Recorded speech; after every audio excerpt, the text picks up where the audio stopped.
Are you looking to expand your investments and explore global opportunities?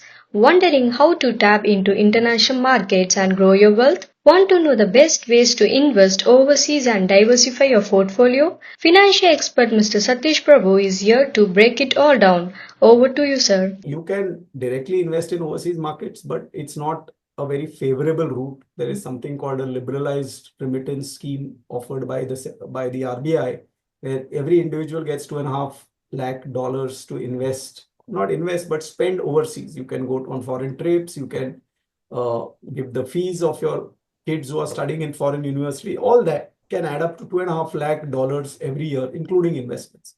That's a very tedious route to invest.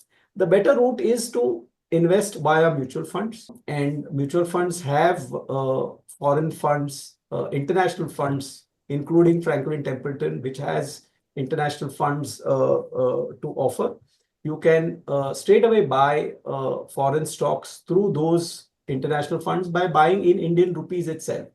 And the biggest advantage is that today, if you're say $1,000 worth of foreign units in the mutual funds. So today, say the rupee is at 86, you're buying 86,000 rupees worth of units.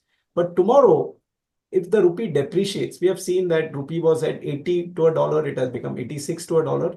Now from 86, say it becomes 100 to a dollar. I mean, within 5 years or whatever period that is, becomes 100 to a dollar.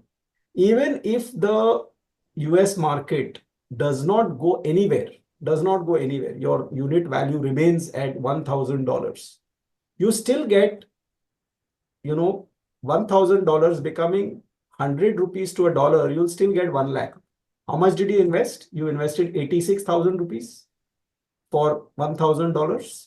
When you get that money after 5 years, even if the market has not gone up, you get $100,000 back. Why? Because the rupee has moved from 86 to 100. It also takes care of, your foreign education of your kids. Suppose today the cost of education there is $100,000, and you need to invest 86 lakhs of rupees.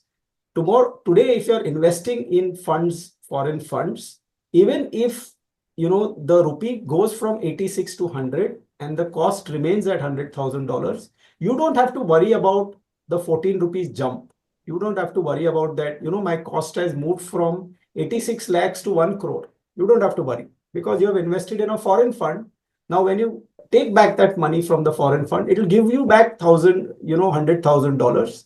That $100,000, when you convert into rupees, will again become 1 crore because the rupee has depreciated. So the depreciation of the rupee is taken care of well by foreign funds. If you have goals like foreign education, etc., then these are good products to have. It's a good diversifier also. Like I showed that, sometimes the US market does well, sometimes India does well. So it's a good diversifier to have and invest in funds which are overseas. The other advantage is that it offers you companies that India doesn't offer. So some of the best companies in the world, some of the big brands in the world are not listed in India, right? They are not listed in India.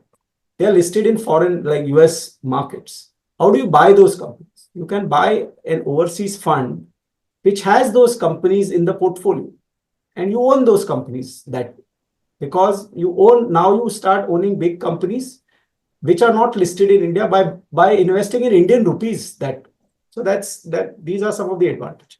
Thanks for a detailed answer. If you have any doubts regarding this or any other financial decision, don't hesitate to book the free appointment with our financial experts. The link to the appointment is given in the description below.